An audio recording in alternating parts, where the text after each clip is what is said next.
అందరికీ నమస్కారం. మీరందరూ బాగుండాలని మనస్ఫూర్తిగా కోరుకుంటూ నేను మీ స్వప్న. వెల్కమ్ టు సుగంధ నేచర్.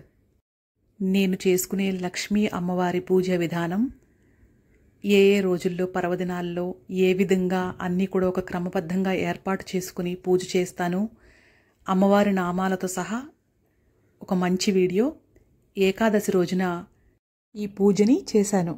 వీడియో చేయడానికి ముఖ్య ఉద్దేశం ఎవరైనా సరే కోరికతోటి ఉద్యోగం కోసం కానీ వ్యాపార వృద్ధి కోసం కానీ లేదా మాకు అమ్మవారి పూజలు చాలా ఇష్టం, వాటిని క్రమబద్ధంలో ఏది ముందు వెనక ఎలా ఏర్పరచుకోవాలి, ఏ శ్లోకాలు చదువుకోవాలన్నది మీకు పూర్తిగా వివరించాలని ఈ వీడియో చేస్తున్నాను. ఈ లక్ష్మీ చతుర్వింశతి నామాల పూజకి మారేడు పత్రాలు తప్పనిసరిగా ఉపయోగించాలి. మనం ఏదైనా కోరికతో చేస్తున్నప్పుడు మారేడు పత్రాలు తప్పనిసరి. లేదా మేము ప్రతి శుక్రవారం అమ్మవారి పర్వదినాల్లో చేసుకుంటామన్నప్పుడు మానసికంగా కూడా అమ్మవారికి ఈ పత్రాలు సమర్పించినట్టుగా భావించి నామాలు మాత్రమే చదువుకుని కూడా మీరు చక్కగా పూజ చేసుకోవచ్చు. కుంకుమార్చన చేసుకోవచ్చు, అక్షంతలతో పూలతో కూడా చేసుకోవచ్చు. పత్రికి పూలకి లేని విశిష్టత ఈ మారేడు పత్రాలకి ఉన్నదని చెప్తారు.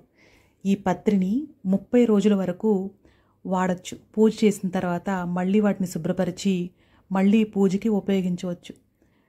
అర్ధనాదేశ్వరుల నిలయం అని మారేడు చెట్టుని చెప్తారు, లక్ష్మీ నివాసం అని చెప్తారు. అంత మహత్తరమైనది ఈ మారేడు పత్రి. ఈ పత్రితో అమ్మవారికి ప్రతినిత్యం కూడా తిరుపతిలో స్వామివారి అర్చన అనంతరం అమ్మవారికి మారేడు పత్రాలతో ఈ లక్ష్మీ చతుర్వింశతి నామాల పూజ తప్పనిసరిగా చేస్తారు. అలాగే తులసి, సంపంగలు అమ్మవారికి ఇష్టమైనవి కాబట్టి నాకు అందుబాటులో సంపంగలు దొరికాయి. లేదా మంచి సువాసన గల గులాబీలు కానీ, జాజులు, మల్లెలు, ఇలా ఏది అందుబాటులో ఉంటే ఆ పువ్వులతోటి చక్కగా అమ్మవారిని అలంకరించుకోవచ్చు. నాకు ఇలా మాల కట్టి వేయడం చాలా ఇష్టము. ఇలా రకరకాల ఊలు దారాలతోటి మాలలు అల్లుకొని వేసుకుంటాను. నా దగ్గర ఉన్న విగ్రహానికి కరెక్ట్గా సరిపోతుంది. అమ్మవారికి చిన్నగా చుట్టూ కూడా అమ్మవారికి చుట్టు కొలతలా పెట్టొచ్చు అని అనిపించి ఈ విధంగా తయారు చేసుకున్నాను. మీకు నచ్చిందా? నాకు ఎక్కువ పూలు కానీ, పండ్లు కానీ, కూరగాయలు కానీ కలర్ఫుల్గా కనిపించాయి అనుకోండి, వాటిని వెంటనే ఫోటో తీసుకోవడం, ఇంటికి తీసుకొచ్చిన తర్వాత వాళ్ళని సర్ది వాటిని అల్లి ఇలా బాక్సుల్లో పెట్టుకునే ముందు ఫొటోస్ తీసుకోవడం నాకు భలే సరదా అనిపిస్తుందండి. చూస్తున్న మీలో ఎవరికైనా కూడా ఇలాంటి హాబీ ఉందా? ఉంటే తప్పకుండా మెసేజ్ చేయండి. ఇలా కాంబినేషన్స్లో చక్కగా అమ్మవారికి మాల కట్టి మన పూజా మందిరంలో చక్కగా అలంకరించామనుకోండి, చూడ్డానికి చూసేవారి మనసుకు కూడా చాలా ప్రశాంతంగా ఉంటుంది. ఈ రకంగా ఒక వరుసలో ఇలా అల్లి వేయడం వల్ల స్వామివారి విగ్రహాలు కానీ ఫొటోస్ కానీ చాలా క్లియర్గా కనిపిస్తాయండి. పూలతో మొత్తం మూసుకుపోకుండా అమ్మవారి రూపం కానీ స్వామివారి రూపం కానీ చాలా స్పష్టంగా కనిపిస్తుంది. పువ్వులు కూడా చాలా తక్కువ పడతాయి. అలా అని చక్కగా వరుస క్రమంలో విగ్రహానికి అనువుగా అందంగా క్లియర్గా కనిపిస్తుందండి. చూడడానికి కూడా చాలా ఆనందంగా ఉంటుంది. మనకి ఒక గర్భగుడిలాగా అనిపిస్తుంది అనమాట. దేవాలయాల్లో ఏ రకంగా వేస్తారో ఆ అనుభూతి కలుగుతుంది మన ఇంట్లో. నేను కామాక్షి అమ్మవారికి ఈ రకంగా మల్లెపూలన్నిటి ఒక వరుసగా కట్టి అక్కడక్కడ పువ్వుల్ని ఇలా ఊరికనే గుచ్చుతానమాట. తులసి ఆకుల్ని పైన అలంకారంగా పెడతాను. మీరు నా కామాక్షి షార్ట్ వీడియోల్లో శ్లోకాల్లో మీరు చూసినట్లయితే అమ్మవారికి ఇలానే పెట్టుకుంటానమాట. అది కరెక్ట్గా 3.5 ఇంచులు అమ్మవారి విగ్రహానికి కరెక్ట్గా సరిపోతుంది. మీరు ఆ వీడియోస్ చూడండి, మీకు తప్పకుండా క్లియర్గా అర్థమవుతుంది. ఈ రకంగా టిష్యూ వేసేసి ముందు రోజే ఇంత పనిని చాలా సునాయాసంగా చేసేసుకుంటాను. ఈసారి ఎందుకో నా మనసుకి బలంగా అనిపించింది. అమ్మవారికి పంచోపచారాలు చేసి గంధ పుష్పాదులతో అర్చన చేస్తాం, బాగా అలంకరిస్తాం విగ్రహాలకి. ప్రతిసారి పసుపే రాసుకుంటాం కదా, ఈసారి అమ్మవారిలాగా పారాణి కూడా పెట్టుకోవాలని అనిపించిందండి. అమ్మవారి పర్వదినాలలో ఇలా దీక్షగా వ్రతాల్లాగా అర్చనలు చేసినప్పుడు మాత్రం గృహలక్ష్మిలాగా ఈ విధంగా పారాణి పెట్టుకుని చేయాలని నాకు అనిపించింది. ఈ సింహద్వారం దగ్గర ముగ్గు, నా పారాణి ఎలా ఉన్నాయో మీరు తప్పకుండా చెప్పాలి. నాకు ప్రతి పూజకి అమ్మవారికి తామర పూలు ఇలా పాదాలు వేసి ఆహ్వానించడం నాకు చాలా ఇష్టం. ఈ విధంగానే అమ్మవారికి శ్రీచక్రం కూడా పూజలో వేశాను. కానీ ముందు వరిపిండితో వేసినప్పుడు కాస్త లావుగా ముద్దలు ముద్దలుగా పడిపోయింది. అప్పుడు కాస్త రాతి ముగ్గుని కలిపి వేస్తే ఇంత సన్నగా వచ్చిందండి. మీరు కూడా తప్పకుండా వరిపిండిలో కాస్త రాతి ముగ్గుని కలిపి ఇలా యంత్ర ముగ్గులు వేసుకొని పూజ చేసుకోవచ్చు. మీ అందరికీ ఇవన్నీ కూడా నేను క్లియర్గా అర్థమయ్యేటట్లు చెప్తున్నాను. ఎక్కడా స్కిప్ చేయకుండా చూస్తే మీకు ప్రతిదీ చాలా వివరంగా నిదానంగా ఎక్స్ప్లెయిన్ చేసి చెప్తున్నానండి. ఈ పూజకి మారేడు పత్రాలు తప్పనిసరి కదా, అలాగే మారేడు అగరబత్తి కూడా జత చేసి ఈ పూజని మరింత శుభప్రదంగా ఆనందంగా చేసుకున్నానండి. ఎందుకంటే అంత అద్భుతమైన సువాసన మారేడు అగరబత్తి. ఇలా వీటిలో ఎన్ని రకాలు ఉన్నాయో అవన్నీ మనకి కొన్ని బయట దొరకవు, ఆన్లైన్లో మాత్రమే తెప్పించుకోవాలి. నేను ఏ అగరబత్తిని ఏ ఏ సమయాల్లో ఉపయోగిస్తున్నానన్నది మీకు మంచి రివ్యూ ఒక వీడియో చేయబోతున్నానండి. 3 సంవత్సరాలుగా నా అనుభవం ఏంటి, ఏ ప్రొడక్ట్స్ బాగున్నాయి అన్నది వివరంగా చెప్తాను మీకు.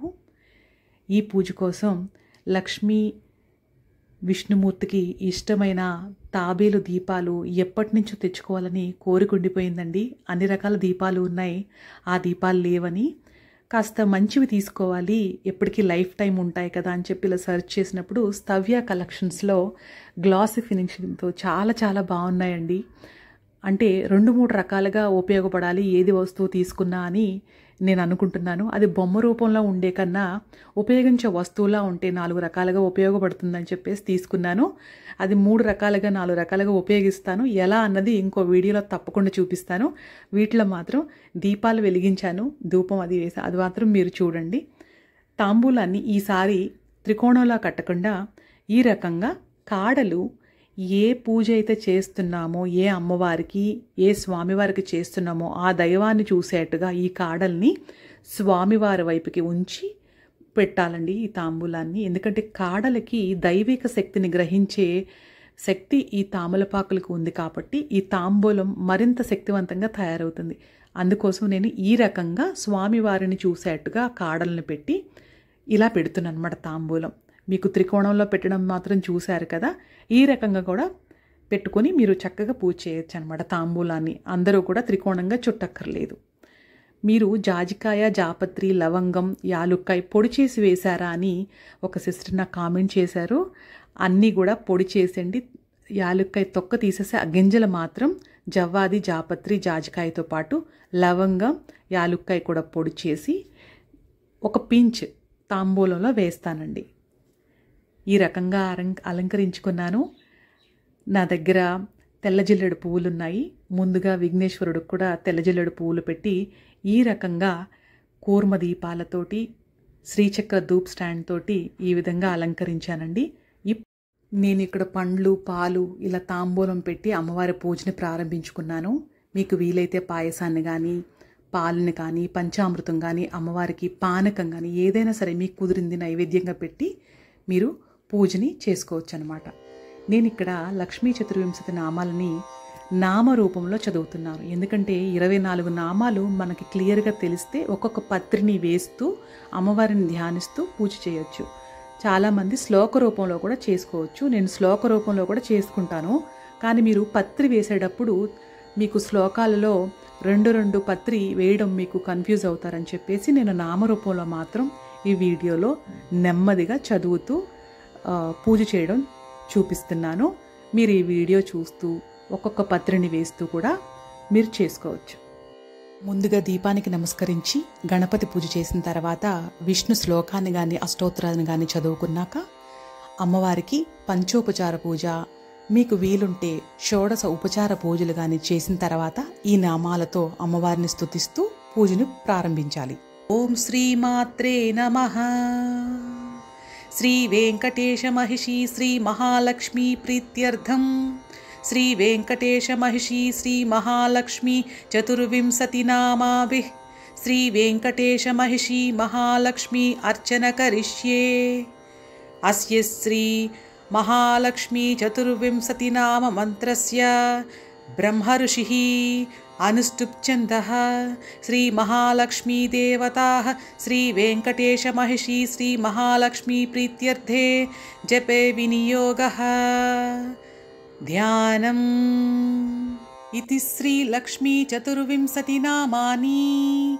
श्रीश्रियै नमः, श्रीलोकधात्र्यै नमः, श्रीब्रह्ममात्रे नमः, श्रीपद्मनेत्रायै नमः, श्रीपद्ममुख्यै नमः, श्रीप्रसन्नमुखपद्मायै नमः, श्रीपद्मकान्त्यै नमः, श्रीबिल्ववनस्तायै नमः, श्रीविष्णुपत्न्यै नमः, श्रीविचित्रक्षौमधारिण्यै नमः, श्रीपृदुस्रोण्यै नमः, श्रीपक्वबिल्वपलापीनतुङ्गस्तैन्यै नमः, श्रीसुरक्तपद्मपत्राभकरपादतलायै नमः, श्रीसुभायै नमः, श्रीसुरत्नाङ्गदकेयूरकाञ्चीनूपुरशोभितायै नमः, श्रीयक्षकर्धमसंलिप्तसर्वाङ्गायै नमः, श्रीकटकोज्ज्वलायै नमः, श्रीमाङ्गल्याभरणैश्चित्रैः मुक्ताहरिर्विभूषितायै नमः,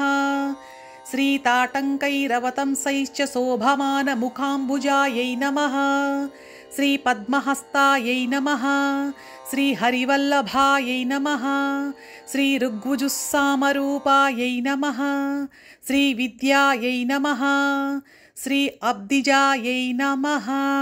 ॐ एवं चतुर्विंशतिनामाभिः बिल्वपत्रैश्च लक्ष्म्यार्चनं कुर्यात् तेन సర్వాభీష్టసిద్ధిర్భవతు। ఈ 24 నామాలతో లక్ష్మీదేవికి బిల్వదళాలతో అర్చన చేస్తే సర్వ అభీష్టాలు నెరవేరుతాయన్నది ఈ శ్లోకం యొక్క ఫలశ్రుతి. ప్రతి శుక్రవారం అమ్మకి నామాలు చదువుకుంటాము. ఎప్పుడు కూడా ఇల్లు ఐశ్వర్యంతో లక్ష్మీ కళతో అమ్మ ఎల్లప్పుడూ మనతోనే ఉండాలి, మన ఇంట కొలువై ఉండాలి అనుకునే వారికి మానసికంగా కూడా బిల్వపత్రాలు సమర్పిస్తున్నట్టుగా భావించి పత్రాలు దొరకలేనప్పుడు కూడా ఈ పూజని ఈ నామాలు చదివి చేసుకోవచ్చు.